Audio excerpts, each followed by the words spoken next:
जब बात राष्ट्र की आती है तो उसमें देश भी आता है और उसका नेतृत्व भी। इतिहास गवाह है, युद्ध में वही राष्ट्र टिके जिनके पास शक्ति थी। पहली शक्ति युद्ध शक्ति, दूसरी इच्छा शक्ति और तीसरी दृढ़ संकल्प नेतृत्व शक्ति।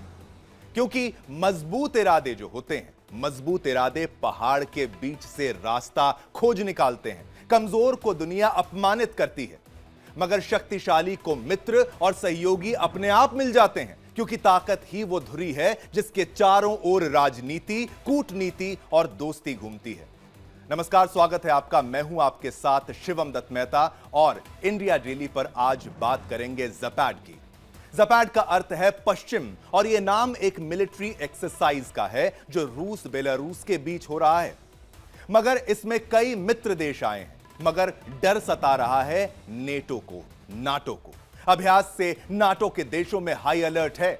पिछले हफ्ते पोलैंड में रूसी ड्रोन गिराए गए थे जो रूसी यूक्रेन हमलों के दौरान सीमा पार कर गए।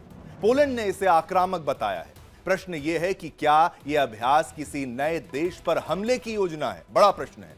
रूस और बेलारूस कहते हैं कि यह रक्षात्मक है, सेल्फ डिफेंस के लिए है और किसी तीसरे देश के खिलाफ नहीं है। लेकिन पश्चिमी देश और नाटो चिंतित हैं। रूस और बेलारूस के 1 लाख सैनिकों ने ज़पाड 2025 सैन्य अभ्यास में हिस्सा लिया है, जिसमें पुतिन ने सरप्राइज विजिट की। नाटो सीमाओं के पास हुए इस अभ्यास ने पोलैंड जैसे देश जो है वो सतर्क कर दिए हैं, खासकर रूसी ड्रोन गिराने के बाद।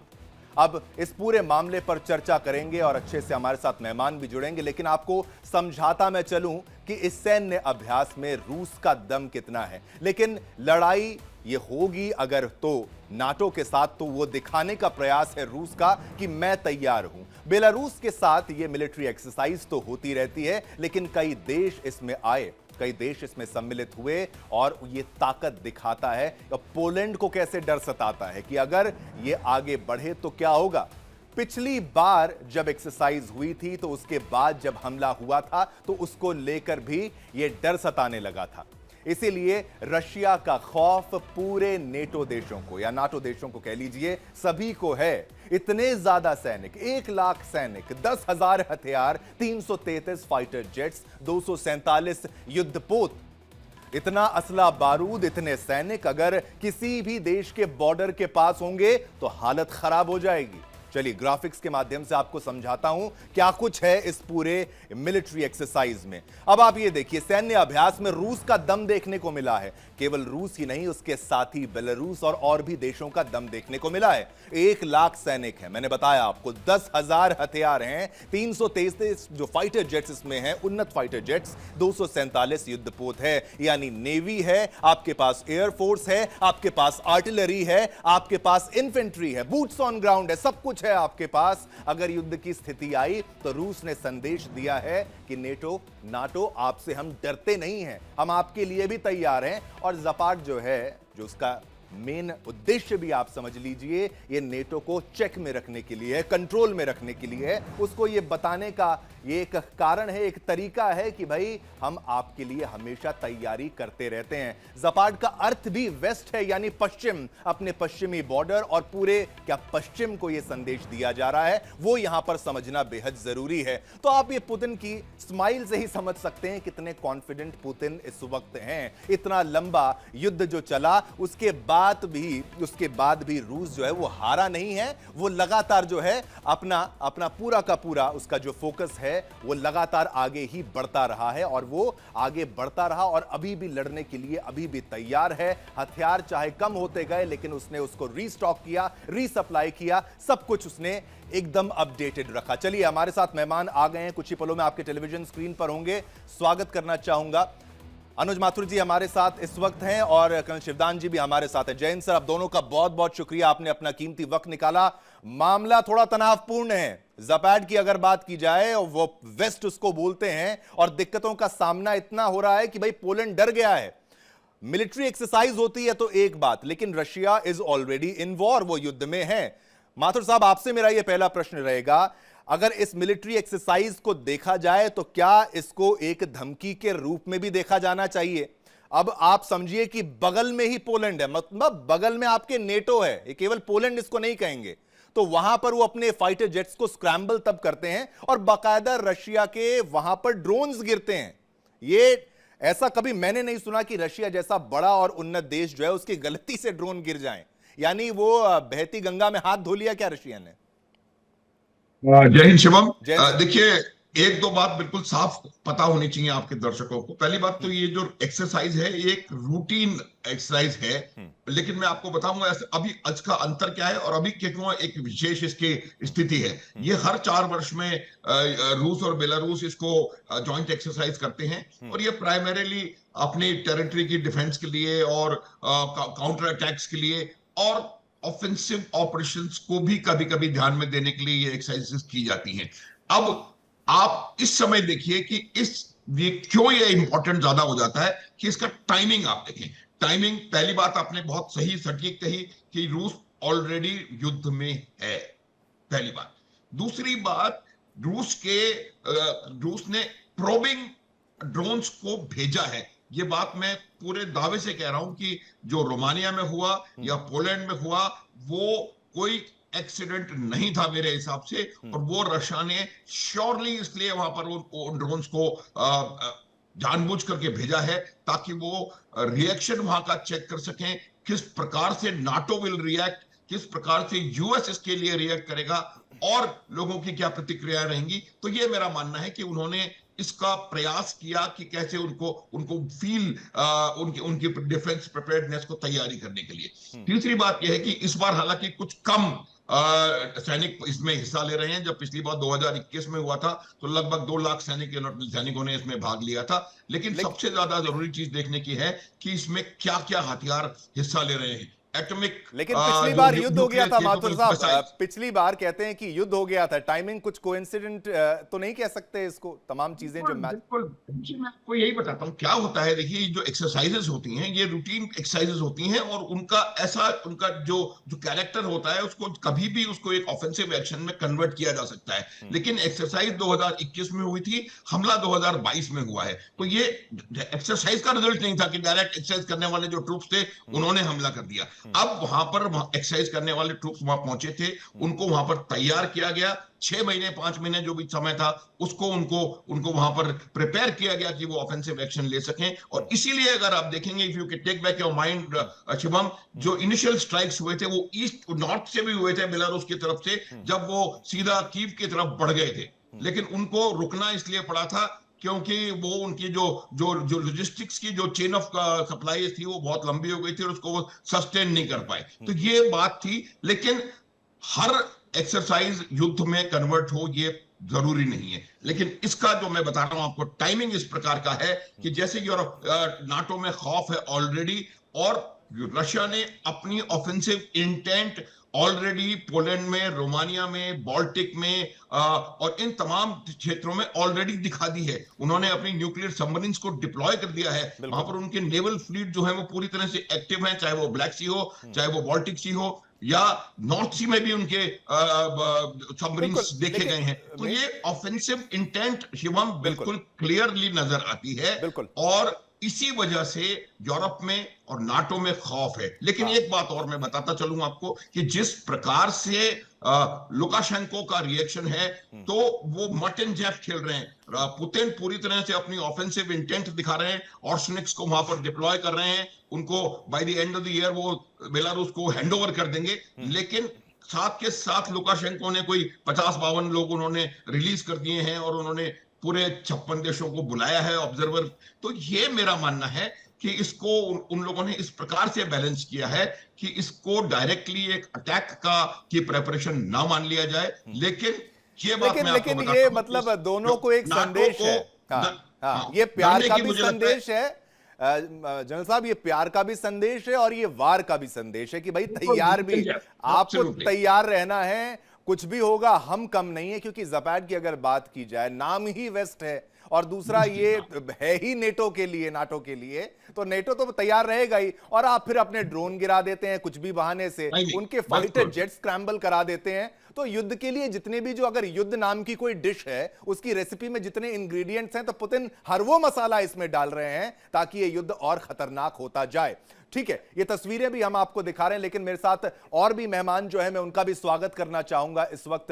माथुर साहब तो हमारे साथ हैं ही, ब्रिगेडियर शरदेंदु जी, रिटायर्ड रक्षा विशेषज्ञ। जयंत सर, आपका धन्यवाद, आपने अपना कीमती वक्त निकाला। कर्नल शिवदान जी तो हमारे साथ हैं ही, आप तो है जुड़े हुए हैं। संजीव श्रीवास्तव जी हमारे साथ जुड़े हुए हैं, विदेश मामलों के जानकार, आपका धन्यवाद, कीमती वक्त निकाला। ग्रुप कैप्टन यूके देवनाथ जी, रिटायर्ड रक्षा विशेषज्ञ, आप भी हमारे साथ हैं। लेकिन चलिए मिलिट्री पर्सपेक्टिव थोड़ा समझते हैं, बूट्स ऑन ग्राउंड समझते हैं। 1 लाख सैनिक आना, अब युद्ध के लिए कितने फौजी चाहिए ब्रिगेडियर साहब? शरदेंदु जी, आपसे मेरा यह प्रश्न है, ये थोड़ा तो दिल की धड़कनों को पोलैंड की तो बढ़ा रहा होगा, और केवल चीन ही विस्तारवादी सोच का देश नहीं है।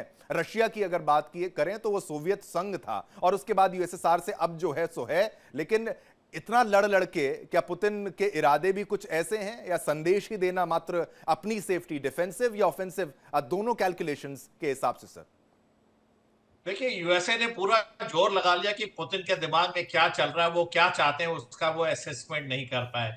अलास्का मीटिंग एक तरीके से टोटली फेल हो गई, और पुतिन क्या क्या रिजल्ट चाहते हैं इस युद्ध से कोई असेस नहीं कर पाए। और डोनाल्ड ट्रंप को भी उन्होंने उनके प्रेशर में नहीं आया, और अल्टीमेटली उनकी मंशा क्या है ये असेस करना है। देखिए, मिलिट्री ऑपरेशन, मिलिट्री एक्सरसाइज जब भी की जाती है उसके मल्टीफेरियस एम्स होते हैं। वो सिर्फ मिलिट्री एक्सरसाइज तक ही सीमित नहीं रहता, वो अपने एक कॉन्सेप्ट को रिवैलिडेट करते हैं, एक मैसेज देना चाहते हैं और बताते हैं कि हमारे तमाम कंटिजेंसी पे हम काम करते हैं। और ये जो एक्सरसाइज हो रही है बेलारूस में, जिस तरीके से पहले 40,000 ट्रूप्स थे, अब 1 लाख हैं, और साथ में ट्राई सर्विसेज है। उन्होंने अपने नॉर्दर्न फ्लीट के जो नेवी है उसको भी बाल्टिक सी में डिप्लॉय किया हुआ है, साथ में एयरफोर्स का सपोर्ट है। जब इतने बड़े लेवल पे एक्सरसाइज हो रही तो मकसद सिर्फ एक है कि यूरोप के वो नेशन जो आज की डेट में युद्ध की तैयारी कर रहे हो, जो पूरी तरीके से सपोर्ट कर रहे हैं, जिसमें कि यूके, फ्रांस, जर्मनी, इटली, इन्होंने पूरे तरीके से खुले तौर पे बोला है कि अगर हम यूक्रेन की मदद नहीं करेंगे तो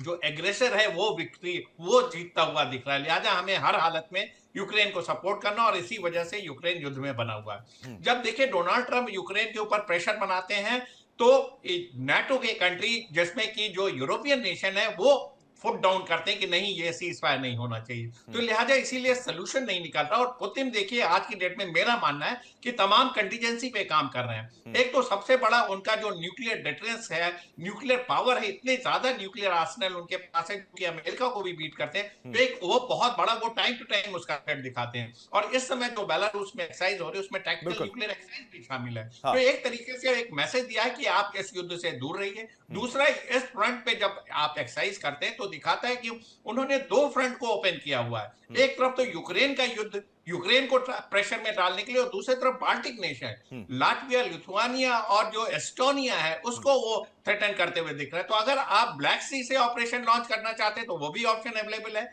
अगर बाल्टिक सी से अगर आप ऑपरेशन लॉन्च करना चाहते हैं तो वो भी अवेलेबल है। तो उन्होंने 2 फ्रंट के मोर्चे पर रखा है। अगर किसी भी फ्रंट पे नाटो या इंग्लैंड या फ्रांस, जर्मनी अटैक करता है तो उनका दूसरा फ्रंट ओपन है। और जो दूसरा फ्रंट ओपन है बाल्टिक नेशन का, वो एक कमजोर ग्रुप ऑफ नेशन है। बिल्कुल बिल्कुल बिल्कुल, ट्रंप को तो बिल्कुल इग्नोर कर दिया। ट्रंप तो फिर अब थोड़ा मायूस भी है, रोने वाला उनका कुछ हश्र हो गया कि भाई मेरी बात को माना नहीं जा रहा, किसी भी युद्ध को वो रोक नहीं पा रहे हैं। हालांकि प्रयास उन्होंने किया था, लेकिन ठीक है, ये अगर कोई रोक पाएगा तो मुझे लगता है ये पुतिन खुद अगर चाहेंगे कि ये युद्ध रुक जाए, या फिर अगर नेटो देश खुद चाहें कि ये युद्ध रुक जाए, तो शायद कहीं जाकर ये युद्ध रुकने वाला है। लेकिन चलिए एक पर्सपेक्टिव यहां पर डिप्लोमेसी के लिहाज से भी ले लेते हैं कि भाई ये क्यों नहीं सक्सेसफुल हो रहा, ये युद्ध क्यों आगे बढ़ रहा है, और नेटो क्यों शांत नहीं बैठना चाहता। संजीव श्रीवास्तव जी, ये जो इतनी एक्सरसाइज को अगर आप डिप्लोमेटिक वे में समझा पाएं, और सभी देशों को निमंत्रित भी किया, क्या सभी को संदेश दिया, या ये दिखाने का प्रयास है कि ये सभी मित्र हैं मेरे, भारत भी तो?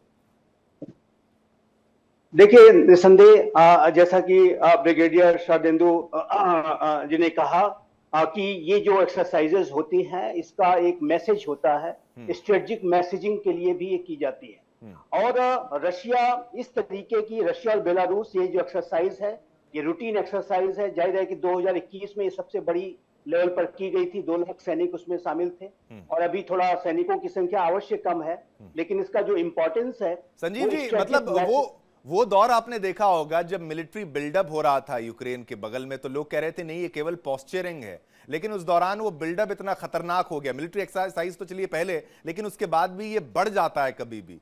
तो ये तैयारियां, मतलब रशिया अभी भी मिलिट्री एक्सरसाइजेस कर रहा है। जी जी, देखिए एक बात बहुत स्पष्ट है, जैसा कि मैं आपके शोज में पहले भी कहता रहा हूं शिवम जी, कि रशिया और यूक्रेन के बीच का जो युद्ध है वो इसेंशियली महाशक्तियों के बीच में लड़ा जा रहा है। ये एक तरफ यूनाइटेड स्टेट्स ऑफ अमेरिका और नेटो है, दूसरी तरफ रशिया है, और यूक्रेन की जो टेरिटरी है उसका जो इस्तेमाल है एक बैटल ग्राउंड के तौर पर किया जा रहा है। और ये जो पूरी लड़ाई है ये यूरोपियन थिएटर में महाशक्तियों के बीच में वर्चस्व की प्रतिद्वंदिता है, कंटेस्टेशन फॉर डोमिनेंस इसको कहते हैं। वो यूरोपियन थिएटर में महाशक्तियां कर रही हैं, डायरेक्ट तरीके से कन्फ्रंटेशन कर नहीं सकते, क्योंकि जिस दिन वो डायरेक्ट करेंगे उस दिन वो थर्ड वर्ल्ड वॉर में और न्यूक्लियर वॉर में बदल जाएगा। म्यूचुअली एश्योर्ड डिस्ट्रक्शन, मैट की सिचुएशन में कोई नहीं जाना चाहेगा। लेकिन ये जो रशिया है, जाहिर है कि वो लगातार एक मनोवैज्ञानिक दबाव बनाने के लिए वो इस तरीके की पोस्टरिंग करता है। और मेरा मानना है कि जो पोलैंड और रोमानिया में जो ड्रोन्स भेजे गए थे वो भी एक मनोवैज्ञानिक दबाव को बनाने के लिए और वाटर को टेस्ट करने के लिए कि क्या किस तरीके का हलचल, किस तरीके का रिस्पॉन्स नाटो करता है ऐसी सिचुएशन में, उसके लिए किया गया था। लेकिन मेरा ऐसा स्पष्ट रूप से मानना है कि रशिया इससे आगे नहीं बढ़ेगा।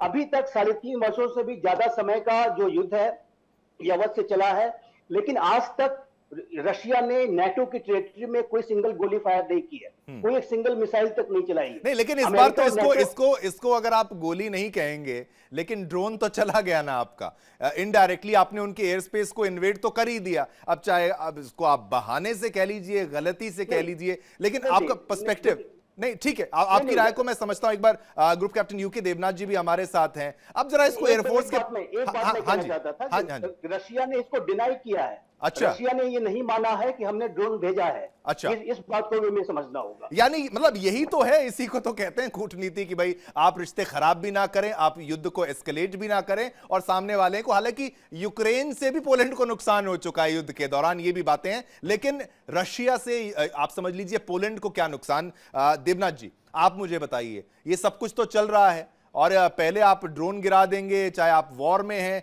इतना तो आपको, इतनी बड़ी आपकी मिलिट्री है, आप दुनिया को हथियार बेचते हैं, आपके गलती से ड्रोन गिर जाएं या हम इन्वॉल्व नहीं हैं, ये एंगल समझ में आता है? या फिर दे आर टेस्टिंग कि भाई थोड़ा छेड़ के देखते हैं कहां तक वो परेशान होता है, उनके जेट्स कैसे आते हैं, ऐसे ही तो आपको पता लगता है दुश्मन कैसे रिएक्ट करेगा। भारत ने भी तो ब्रह्मोस छोड़ दी थी, पता लग गया था कुछ नहीं करेगा पाकिस्तान। सबसे इंटरेस्टिंग बात मैं शुरुआती सेंटेंस में बोलना चाहता हूं कि रूस ने 57 विदेशी देशों के डिफेंस अटैचीज को बुलाया है, जिसमें कि 5 डिफेंस अटैचीज नेटो देशों से गए हुए हैं। और उससे भी ज्यादा इंटरेस्टिंग है कि 2 यूएस आर्मी के सीनियर अफसरों को भी इनवाइट किया गया है, जो कि अभी मौके पर बेलारूस में ही हैं इस पूरे एक्सरसाइज में एज एन ऑब्जर्वर। तो ये दिखाता है कि अगर अमेरिकन ऑब्जर्वर्स को 2 डिफेंस अटैचीज को एक्सरसाइज के लिए बुलाया गया है, तो ये दिखाता है कि रूस का जो उद्देश्य है वो डेमोन्स्ट्रेट करना है कैपेबिलिटी को, और रूस का उद्देश्य फिलहाल इस कैपेबिलिटी को युद्ध की तरफ परिणित करने का नहीं है। ये आपने अमेरिकन ऑब्जर्वर साहब, आपने देवनाथ जी आपने कहा ये पहले भी होता था कि अब दिस इज समथिंग न्यू, कि भाई ट्रंप इतनी मेहनत कर रहे हैं तो आइए प्लीज, आप हमारे मित्र हैं, आप इतना इग्नोर्ड मत फील करिए, युद्ध में थोड़ा लेट रोकूंगा, आप अपने फौजी भाई भेज दीजिए हमारे पास। हाँ, ये समथिंग न्यू है। इनफैक्ट भारत में जो हमारे मिलिट्री ऑब्जर्वर, हमारे डिफेंस अटैची भी गए हुए हैं वहां पर, और हमने ना सिर्फ डिफेंस अटैची भेजा हुआ है, वरन डिफेंस अटैची के साथ हमारे जूनियर लेवल ऑफिसर्स वो भी गए हुए हैं, जो कि आमतौर पर ऑपरेशनल प्लानिंग में बेसिक प्लानिंग करते हैं। सरप्राइज हमारे लिए। देखिए, मैं एक चीज बताना चाहता हूं कि जब भी हम एक्सरसाइज के लिए जाते हैं या युद्ध के लिए जाते हैं, एक कॉन्सेप्ट होता है, एयरफोर्स में है, नेवी में और आर्मी में भी। हम बोलते हैं first line of ammunition, second line of ammunition, third line of ammunition. वायुसेना में तो हम बोलते हैं फोर्थ लाइन ऑफ एम्युनिशन। उसका क्या मतलब होता है कि अगर आप एक्सरसाइज में जाते हैं तो सब लोग आमतौर पर सिर्फ फर्स्ट लाइन ऑफ अम्यूनिशन लेके जाते हैं। यानी उसमें टैंक, तो बख्तरबंद गाड़ियां, मिसाइल्स, एयर डिफेंस मिसाइल आप थोड़ी सी ले जाते हैं ट्रेनिंग पर्पस के लिए, डेमोन्स्ट्रेशन के लिए।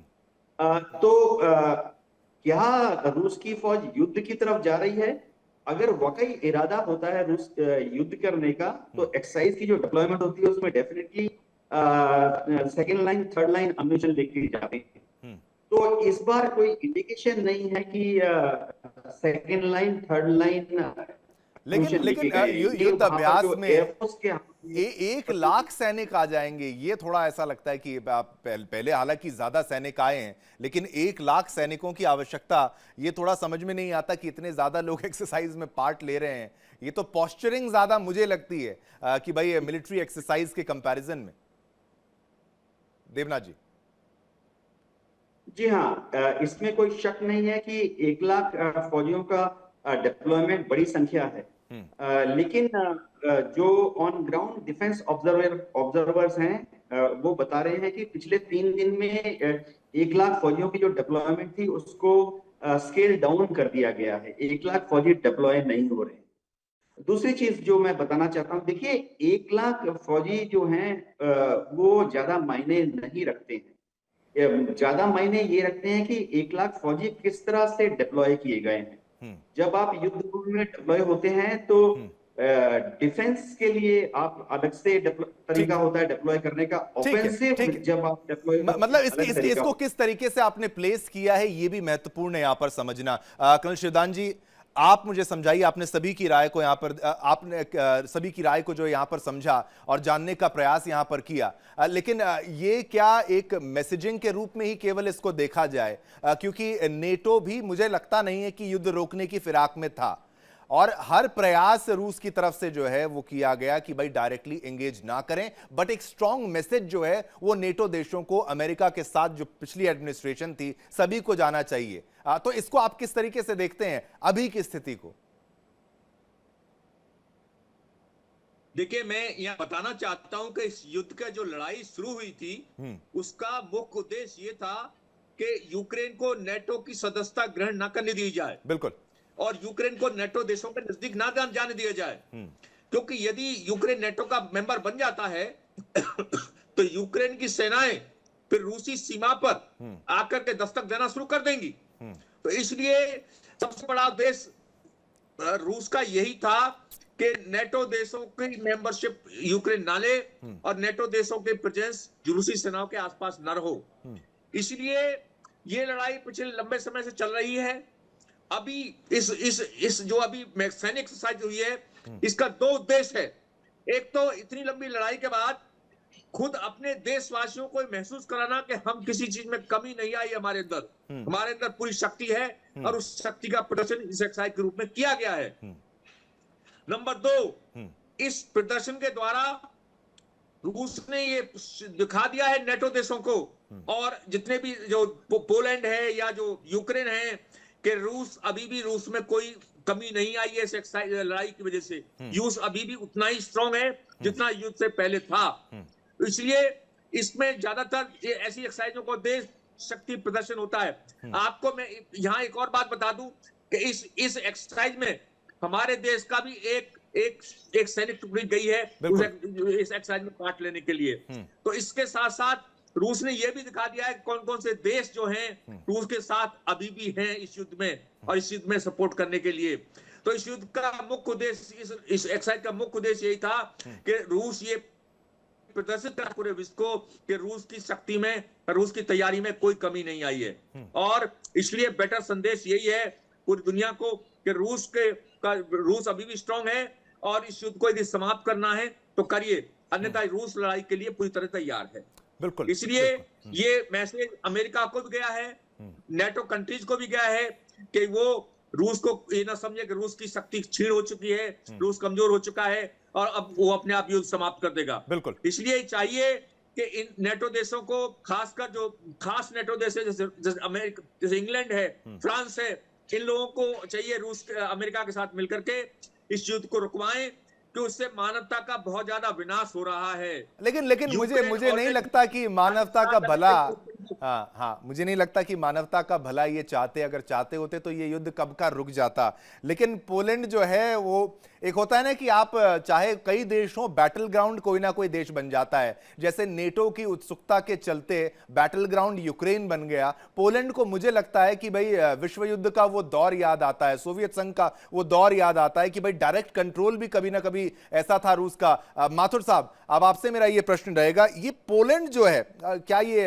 उसको द्वितीय विश्व युद्ध वो तमाम दौर याद आते हैं, वो डर उसके अंदर लगातार बना हुआ है जिसके चलते वो यहां पर सबसे ज्यादा एक्टिव है, या फिर बॉर्डर के चलते ये परेशानी बड़ी नजर आ रही है? शिवम, देखिए, दोनों विश्व युद्ध अगर आप देखें तो यूरोप में ही मेनली लड़े गए थे।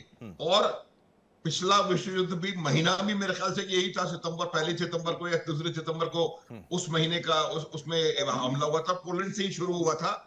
और ये बात पोलैंड को बिल्कुल साफ है। देखिए, ये इतिहास भी है।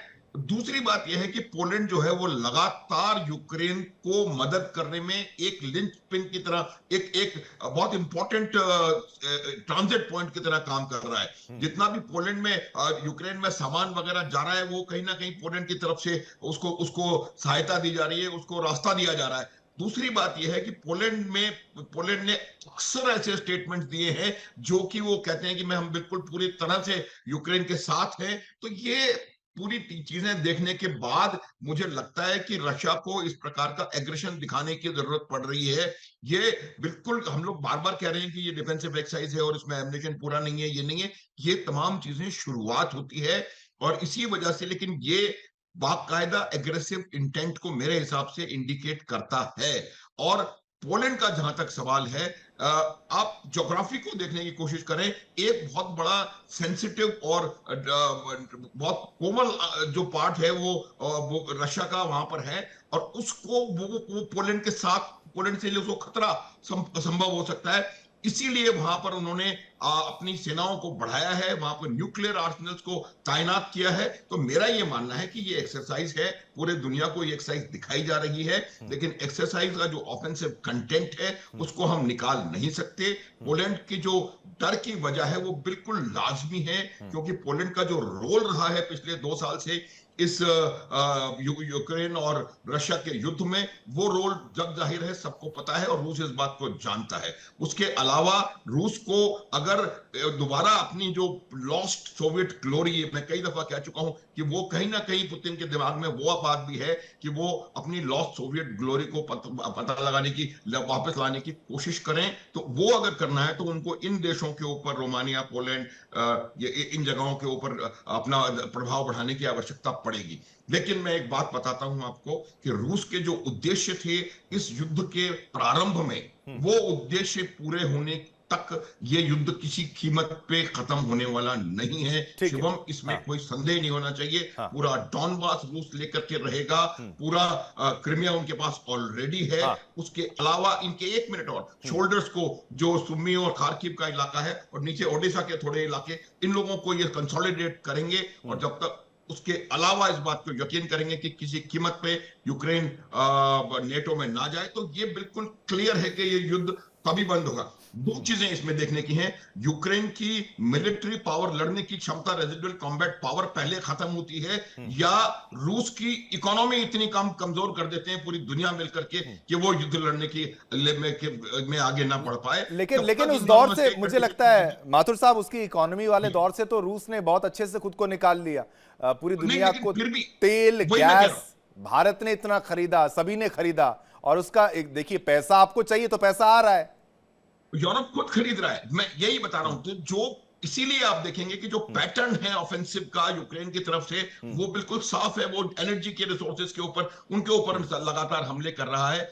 ये मिलिटरीली आप रशिया को इतना कमजोर नहीं कर सकते कि वो इस युद्ध को रोकने पर बाध्य हो जाए। रशिया से अगर युद्ध रुकवाना है, रशिया से अगर अपनी बात मनवानी है और उनकी स्टैंड को मेल्ट डाउन करना है, तो आपको उनको इकोनॉमिकली ही विन आउट करना पड़ेगा। अदरवाइज मिलिटरीली रशिया एक बहुत जबरदस्त माइट है। बिल्कुल और अभी भी है। ये युद्ध, मुझे ऐसा नहीं लगता कि ये केवल रशिया यूक्रेन का है, मुझे लगता है ये विश्व युद्ध ही चल रहा है। है, लेकिन एक यूक्रेन एक जगह है जहां पर चल रहा है। मैं मैप में थोड़ा दर्शकों को समझाने का प्रयास करता हूं। आते हैं अपने, ये लीजिए, ये कैमरा में आपको अच्छा दिखाई देगा, ये देखिए, इन्हीं के चलते दुनिया में हलचल मची हुई है। पुतिन साहब आप यहां पर देख रहे हैं, और इनका विशालकाय देश रशिया, रूस यहां पर आप देख सकते हैं, और ये बैटल ग्राउंड है। और ये मैं थोड़ा करीब आ जाता हूं, ये बेलारूस है, और इसके पास, बिल्कुल पास आप पोलैंड को देख सकते हैं। तो पोलैंड का हाल जो है बेहद खराब है।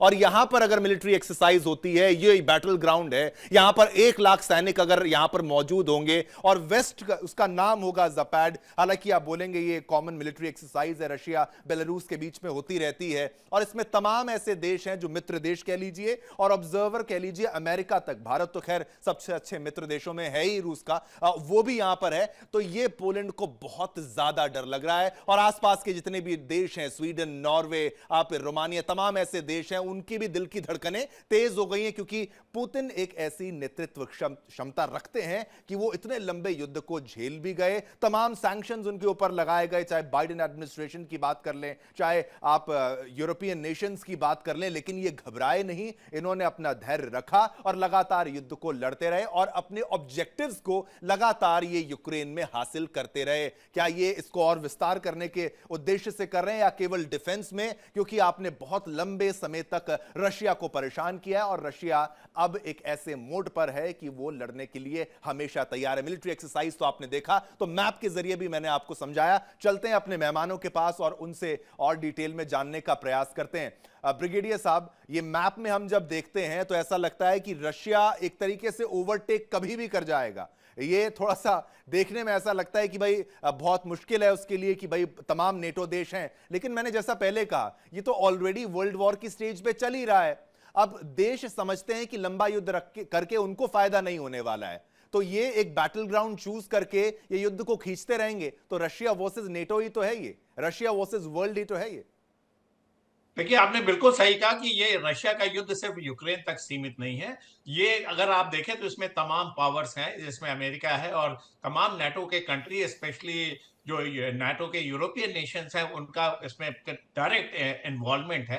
कई बार आपने देखा होगा कि यूक्रेन की धरती पे उनके ट्रेनिंग क्रू पहुंचे, ट्रेनिंग डिटैचमेंट पहुंचे, और आज की डेट में भी पोलैंड के जो ड्रोन ऑपरेटर हैं वो यूक्रेन उसको ट्रेन करने के लिए तैयार है। इस तरीके की न्यूज बार बार आती रहती है, और एक्चुअली ग्राउंड में भी ऐसा होता हुआ दिख रहा है। देखिए, मेरा मानना है, जहां तक रशिया पुतिन का सवाल है, अलास्का के बाद एक वेस्ट ने एक नैरेटिव चलाया एक बहुत, कि पुतिन कमजोर हो रहा है, वो पीस के लिए तैयार हो रहे हैं। बातचीत करने का मतलब ये नहीं कि पीस के लिए वो आउट ऑफ द वे जाके पीस एस्टैब्लिश करेंगे। उनकी अपनी टर्म्स एंड कंडीशन है, अपने सिद्धांत है, अपने एक मिलिट्री और पॉलिटिकल एम के तहत वो युद्ध लड़ रहे हैं। तो जब तक उसको वो पूरा तरीके से अचीव नहीं कर लेते या यूक्रेन को मनवा नहीं लेते, अलास्का वाला आपने बहुत अच्छा बताया कि भाई B-2 बॉम्बर आप हवा में उड़ा के दिखा देंगे कि भाई मैं अमेरिका हूं, मैं यहां पर आया हूं। तो रेड कारपेट भी बिछाते हैं, ऊपर से बॉम्बर भी घुमाते हैं, आप संदेश दिखाने का, ये देने का प्रयास करते हैं कि भाई मेरा हैंड जो है अपर हैंड है, मैं ज्यादा शक्तिशाली हूं। उन्होंने गलती से इनको भी थोड़ा ज़ेलेंस्की समझ लिया था। जी हाँ, ये देखिए, इन सारी चीजों से पुतिन बहुत ऊपर है। अगर उनके आप बैकग्राउंड में जाएंगे तो वो देखिए केजीबी के एजेंट रहे हैं, तमाम तरीके से हार्डशिप उन्होंने देखी। उनका माइंडसेट जो है वो इन छोटी छोटी पेरिफेरल चीजों से पिघलने वाला नहीं है, वो उन्होंने तैयारी कर रखी है। और जहां तक मेरा मानना है, वो एक बहुत ही इंटेलिजेंट मिलिट्री लीडर है। वो नहीं चाहेंगे कि युद्ध एक्सपैंड होकर यूरोपियन नेशन तक जाए, वो युद्ध को रिस्ट्रिक्ट रखते हैं यूक्रेन तक। और यूक्रेन की मंशा है कि ज्यादा से ज्यादा देश, नाटो के कंट्री उसमें पार्टिसिपेट करें, जिससे कि उनका ब्लेम गेम शिफ्ट हो सके। और मेरा मानना है कि युद्ध देखिए रशियन कंडीशन पे खत्म होगा। जहां तक आज की डेट में अगर आप बात करें, देखिए चारों स्टेट उन्होंने कैप्चर कर रखे हैं। कीव पे उनका बहुत बड़ा इंटरेस्ट नहीं। देखिए, डॉनबास का इलाका ऑलरेडी ऑटोनॉमस रीजन में एक वहां एजिटेशन चल रहा था, और उनकी जो लिंग्विस्टिक प्रेफरेंस है वो रशिया से काफी मिलती जुलती है। क्रीमिया उन्होंने कैप्चर कर रखा, एक लिंकेज चाहिए था उन्हें क्रीमिया के लिए, वो अचीव कर रखा है। तो आज की डेट में अगर रशिया युद्ध रोकेगा तो वहां चेंज ऑफ लीडरशिप पे चाहेगा। जेलेंस्की जब तक वहां के लीडर बने हुए हैं, तब तक ये युद्ध रुकता हुआ नहीं दिख रहा है,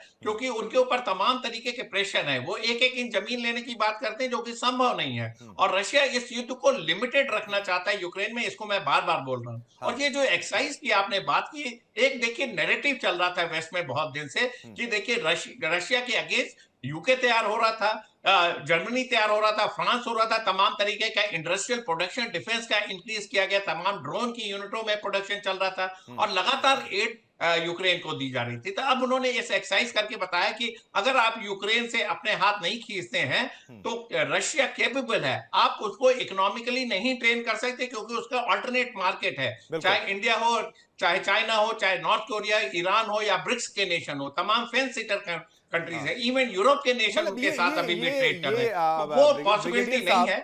जो आप चाहे रशिया पे सैंक्शंस जो वेस्ट लगाता है, अमेरिका लगाता है कि भाई इससे तेल मत खरीदो, उससे मत खरीदो, वो दुनिया में कहीं भी उसका तेल जाए, रिफाइन होता है, उसका गैस जाता है, यूज ये सब करते हैं और ये आरोप लगाते हैं कि आप खरीद रहे हैं, वो खरीद रहे हैं। मैंने कहीं पढ़ा था कि भाई इनके यहां से जो डीजल रिफाइन होता है, जो निकलता है, वो जाता कहीं और है और रिफाइन होके वो शायद यूक्रेन के टैंक्स में भी वो डीजल डल रहा है। यानी कि रशिया से निकले हुए डीजल से युद्ध लड़ रहा है यूक्रेन, और किसके खिलाफ? रशिया के खिलाफ।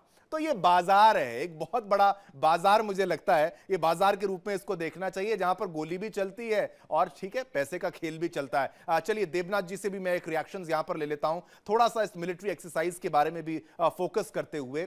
उन्नत हथियार और सब कुछ यहां पर मौजूद है, और ये क्या इस वक्त रशिया अपने उस प्राइम पर है जितना वो युद्ध के शुरुआत में था?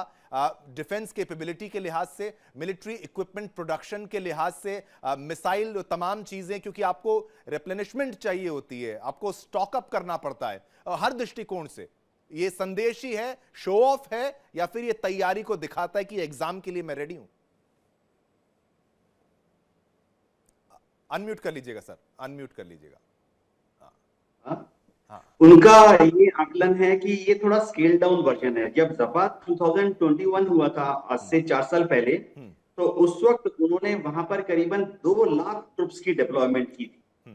और इस बार जो डे बिफोर यस्टरडे उन्होंने एक इन्फेंट्री आर्टिलरी आर्मर का असॉल्ट दिखाया था। उसमें अंदाजा ये है कि महज एक बटालियन, करीबन 1000 ट्रुप्स को ही उन्होंने जो डिफेंस अटैचेस थे उनके सामने डिप्लॉय किया था अटैक दिखाने के लिए। तो उससे थोड़े हमारे जो डिफेंस स्ट्रेटजी थे वो जरा विस्मित हो गए, क्योंकि 2021 में सेम अटैक जो था वो एक ब्रिगेड लेवल इन्फेंट्री ट्रुप्स का डिप्लॉयमेंट था, 3000 ट्रुप्स का अटैक दिखाया गया था। और उस वक्त उन्होंने करीबन 12 अटैक हेलीकॉप्टर्स भी साथ में हवा में मंडराए थे, 12 अटैक हेलीकॉप्टर। लेकिन जो परसों यस्टरडे जो एक्सरसाइज हुआ उसमें महज एक बटालियन का अटैक दिखाया गया और हवा में महज 2 अटैक हेलीकॉप्टर्स को डिप्लॉय किया गया। शायद ऐसा भी लग रहा है कि क्यों संख्या कम है, क्योंकि जाहिर बात है ऑपरेशनल वजह से ये सारी इन्फेंट्री, ये सारे अटैक हेलीकॉप्टर्स, जो असली युद्ध चल रहा है अभी पूर्वी डोनबास में, वहां पर डिप्लॉयड है। एक और चीज जो बहुत खुल के इस बार सामने आई कि ऑर्शनिक मिसाइल का जो डेमोन्स्ट्रेशन किया गया, उसमें मिसाइल को लॉन्च पोजीशन में खड़ा करने के बाद फिर वापस ले गए। अच्छा। जबकि इसके पहले जब भी डिप्लॉय करते, जैसे इस्कंदर मिसाइल को जब भी डिप्लॉय करते थे तो थोड़ा ड्रामेटिक इफेक्ट के लिए इस्कंदर मिसाइल को लॉन्च पोजीशन में करने के बाद एक डमी बूस्टर फायर करते थे। तो इस बार जब उन्होंने इस्कंदर मिसाइल और ऑर्शनिक का डेमोन्स्ट्रेशन किया तो उसको ड्रामेटिक इफेक्ट देने के लिए जो डमी बूस्टर फायर करना होता है ताकि सबको जरा एक्साइटमेंट हो जाए, वो फायर नहीं किया। अच्छा। तो ये अलग अलग इंडिकेशन हैं कि तैयारियां इस बार थोड़ी कम इसलिए भी हैं क्योंकि असल की रूस की फौज चाहे हवा में हो, जमीन में हो या पानी में हो, वो यूक्रेन युद्ध में एक्टिवली डिप्लॉयड है। जी बिल्कुल बिल्कुल एक्टिवली डिप्लॉयड है, और ठीक है संख्या कम है, अब इसके अलग अलग मापदंड है, आप उसको कैसे इंटरप्रेट करते हैं, आप उसको उसका एनालिसिस कैसे करते हैं। लेकिन ये संजीव श्रीवास्तव जी, आप देखिए अगर मिलिट्री कंपैरिजन की बात की जाए तो अभी नेटो एक ऐसे स्टेज पर है कि वो डायरेक्ट इन्वॉल्व नहीं है, इनडायरेक्टली है, लेकिन हथियार कह लीजिए तो एक तरफ से आपके पास F-35 आप यहाँ पर पोलैंड में भी देखेंगे, अमेरिकी हथियार वहां पर भी, तो ये है तैयारी क्या बिल्कुल उस लेवल पे कि वो किसी भी युद्ध को झेल सकते हैं? रशिया के लिहाज से अगर देखा जाए, अगर कुछ ऐसा होता है, ये एस्केलेट हो जाता है, अब मिलिट्री प्रिपरेशन की बात की जाए, अगर ये एस्केलेट होता है, और दूसरा अगर एस्केलेट होता है तो रशिया के साथ वाकई कौन खड़ा होगा? क्या चीन जैसे देश आएंगे, उनकी मजबूरी होगी? नहीं नहीं, देखिए एस्केलेट तो नहीं होगा, एस्केलेट तो हो भी नहीं सकता है, और एस्केलेट होने का आशय ये हो गया कि न्यूक्लियर वॉर में ये सब चले जाएंगे। नेटो का एक बात मैं कहना चाहता हूं शिवम जी, बहुत ही महत्वपूर्ण, रशिया के अंदर रशिया का जो मिलिट्री स्टैब्लिशमेंट है या रशिया का के राष्ट्रपति व्लादिमीर पुतिन स्वयं इस बात को बहुत अच्छी तरह से जानते हैं, समझते हैं कि रशिया की जो कन्वेंशनल मिलिट्री माइट है वो United states of America, NATO, Ukraine की जो combined conventional military might say कमतर है, और उस मिलिट्री माइट का जो गैप है रशिया और अमेरिका और नेटो के बीच का, उसको वो कवर अप करने के लिए वो अपने पोस्चर को एग्रेसिव दिखाने की कोशिश करते हैं। सबसे ज्यादा जो न्यूक्लियर वेपन्स को इस्तेमाल करने के जो थ्रेट्स हैं वो रशिया ही की तरफ से आते हैं। रशिया ने तो अपने टैक्टिकल न्यूक्लियर वेपन्स को बेलारूस में भी तैनात कर रखा है। तो ये जो पूरी रशिया का जो पोस्चर है वो रशिया के अंदर एक जो अपनी मिलिट्री माइट को कम होने का उसका जो भय है, उसकी जो आशंकाएं हैं, उसकी वजह से ये जो पोस्चरिंग है रशिया ज्यादा करने की कोशिश करता है। और इसमें कोई दो राय नहीं है कि नेटो बहुत ही ज्यादा शक्तिशाली है। यूनाइटेड स्टेट्स ऑफ अमेरिका, उसके साथ दो अन्य न्यूक्लियर पावर फ्रांस और ब्रिटेन, उसके साथ साथ पूरा यूरोप, 32 राष्ट्र अब हो गए हैं, और ये नेटो भी लगातार एक्सरसाइजेस करते हैं। रशिया ही थोड़ी एक्सरसाइज कर रहा है, यूनाइटेड अमेरिका और नेटो भी एक्सरसाइजेस कंडक्ट करते हैं। संजीव जी, किस बात ने रोक लिया यूक्रेन को नेटो में जाने के लिए? क्या केवल युद्ध जिम्मेदार था, या क्या ये इसको आप समझाएंगे कैसे कि भाई नेटो का मेंबर क्यों नहीं बन पाया? उसके क्या लूपहोल्स थे, क्या कारण थे? देखिए एक बात मैं स्पष्ट रूप से, चाहे बाइडेन, राष्ट्रपति बाइडेन रहे हों या राष्ट्रपति ट्रंप रहे हों, उनसे यदि पूछा जाता है कि क्या आप यूक्रेन को नेटो में शामिल करेंगे, उनका जवाब होता है नहीं। At this stage we will not allow Ukraine to come into NATO, क्योंकि यदि यूक्रेन अभी नेटो में शामिल हो जाता है तो ये जो लड़ाई है वो तो फिर कलेक्टिव डिफेंस में आ जाएगा। ये तो फिर उसके बाद नेटो को मिलिटरली इन्वॉल्व होना पड़ेगा, क्योंकि नेटो के आर्टिकल 5 में स्पष्ट है कि एक नेटो के राष्ट्र के ऊपर किया गया हमला, उसके खिलाफ किया जा रहा युद्ध पूरे नेटो के खिलाफ युद्ध माना जाएगा। तो ऐसे में अमेरिका को डायरेक्टली रशिया के खिलाफ कार्रवाई करनी होगी। तो नहीं, तो फिर रशिया भी तो डरेगा ना संजीव जी, फिर रशिया भी तो डरेगा ना कि भाई अब ये इससे बढ़ेगा तो डिप्लोमेटिक चैनल में आ जाएगा। रशिया के अंदर देखिए, डर तो मैं नहीं कहूंगा, डर का शब्द मैं इस्तेमाल नहीं करूंगा, चाहे वो अमेरिका हो चाहे नेटो, लेकिन रशिया इस बात को जानता है कि वो बहुत आगे नहीं बढ़ सकता, वो पोस्चरिंग ही कर सकता है। और एक बात आपने अभी जो देवनाथ साहब से पूछी थी कि वहां पर मिलिट्री ऑब्जर्वर्स मौजूद हैं, देखिए रशिया और अमेरिका के बीच में एक स्ट्रेटेजिक कम्युनिकेशन बना रहता है। स्ट्रेटेजिक कम्युनिकेशन का जो पूरा एक नजारा उस समय दिखा था कि जब एक गलती से एक कोई ऐसी रिपोर्ट आ गई थी कि पोलैंड में जाकर के कोई मिसाइल गिर गई है, और उस समय पूरी दुनिया में हलचल मच गई कि क्या रशिया ने पोलैंड पर हमला कर दिया है। और उस समय मुझे अच्छी तरह से याद है, हमने कितने शोज भी किए थे कि राष्ट्रपति बाइडेन ने एक आपात बैठक भी बुलाई थी, लेकिन बाद में ये पता चला कि ये यूक्रेन का ही जो एयर डिफेंस सिस्टम था उसी की कुछ मिसाइल्स है वो मिसफायर हो गई थी, या ऐसा कुछ करके क्लैरिफिकेशन हुआ कि रशिया की तरफ से नहीं आया था, और रशिया ने तुरंत इसे डिनाई किया, हमने कोई मिसाइल नहीं फायर की है। क्योंकि ये पूरी जो सिचुएशन है बहुत ही नाजुक है, कॉम्प्लिकेटेड है। फिर इसमें संजीव जी आपकी बात से मुझे एक चीज समझ में आ रही है कि यूक्रेन पर भी भरोसा नहीं करना चाहिए, कि यूक्रेन भी बहुत चालाक देश के रूप में ही मुझे समझ में आता है। इसमें इसकी तारीफ समझिए या फिर कुछ और? यूक्रेन कोई चालबाजी तो नहीं कर रहा है साहब संजीव जी? नहीं, एक बात मैं कहना चाहता हूं, यूक्रेन के राष्ट्रपति जेलेंस्की ने भारी गलतियां की हैं, डे 1 से गलतियां की हैं। उनको बड़े महाशक्तियों के झांसे में आकर के कि हम आपको ये अम्ब्रेला देंगे, वो अम्ब्रेला देंगे, जाहिर है कि उनके दूसरे के कहने पर आकर के अपने युद्ध में जो है चले गए आप, और आपने अपनी जीत पर कायम रहे। यूक्रेन और रशिया के बीच के युद्ध का जो सबसे बड़ा जो लेसन ये मैं ड्रा करता हूं, और ये पूरी दुनिया के लिए भी होना चाहिए, कि आपको अपनी लड़ाई और अपनी जो रक्षा की जो निर्णय हैं वो स्वयं लेने होंगे। बिल्कुल। दूसरे के हाथों में अपने निर्णय छोड़ करके आप अपने आप को आपने बर्बाद बहुत करने बहुत का ही बेहतर काम बात करते हैं। कही, लेकिन मैं आपको एक बात बताऊं संजीव जी, ये मैंने नोटिस किया कि जेलेंस्की के पहले जब हम उसके अगर बात करें, उसकी साइकोलॉजी का एनालिसिस करते थे, हम कई डिबेट्स में बैठे हैं साथ में हम सभी पैनलिस्ट, तो हम कहते थे कि इसने बहुत बड़ी गलती कर दी, इसने बहुत बड़ा रिस्क ले लिया, इसको रुक जाना चाहिए था। लेकिन इतना लंबा खींचने में सक्सेसफुल भी जेलेंस्की रहा है, तो उनकी लीडरशिप पर एक जहां दाग लगे हैं, तो एक उनकी लीडरशिप पर यह भी एक तमगा भी है कि भाई उन्होंने रशिया जैसे एनिमी के सामने खड़े रहने की हिम्मत कम से कम दिखाई। देश बर्बाद हुआ, हाँ लड़ा, ठीक है। ये जो लड़ाई है, ये अगर यूक्रेन 3.5 वर्षों से ज्यादा लंबे समय तक लड़ पाया है, तो वो अपने बल पे थोड़ी लड़ पाया है। नहीं, पर यही तो डिप्लोमेसी है सर, यही तो ताकत है। मतलब ठीक है, आप समझ लीजिए, अमेरिका और नेटो की जो शक्ति है उसके बल पे लड़ पाया है। बिल्कुल बिल्कुल। नहीं तो ये 15 दिन से ज्यादा नहीं लड़ पाता। नहीं, ये तो हफ्ते भर का युद्ध था, ये हफ्ते भर का भी युद्ध नहीं था, सारे एक्सपर्ट्स यही कहते थे। लेकिन ये खींच लिया गया, जिसमें 1000 फैक्टर हो सकते हैं, 1000 किरदार हो सकते हैं, लेकिन जेलेंस्की सेंटर पे बने हुए हैं। चाहे इनको लोगों ने कितनी भी गालियां दी हो, कितना भी अपमानित किया हो, बचे हुए देश का बेड़ा गर्क काफी हद तक हुआ है, इस बात से डिनाई नहीं किया जा सकता। लेकिन मेजर जनरल माथुर जी, जो एनालिसिस इनका है, क्या जेलेंस्की को आज भी आप एज अ मिलिट्री पर्सनल आपने सर्व किया है, क्या आप उनको totally on the wrong side रखते हैं, या फिर टोटली आप नहीं सही हैं अब, या फिर ये सीखते सीखते एक बहुत बड़ा लीडर जेलेंस्की भी आज की डेट में है? पुतिन तो है ही है, पुतिन तो अनडिनाइबल। ऑडियो अनम्यूट कर लीजिएगा सर, ऑडियो अनम्यूट।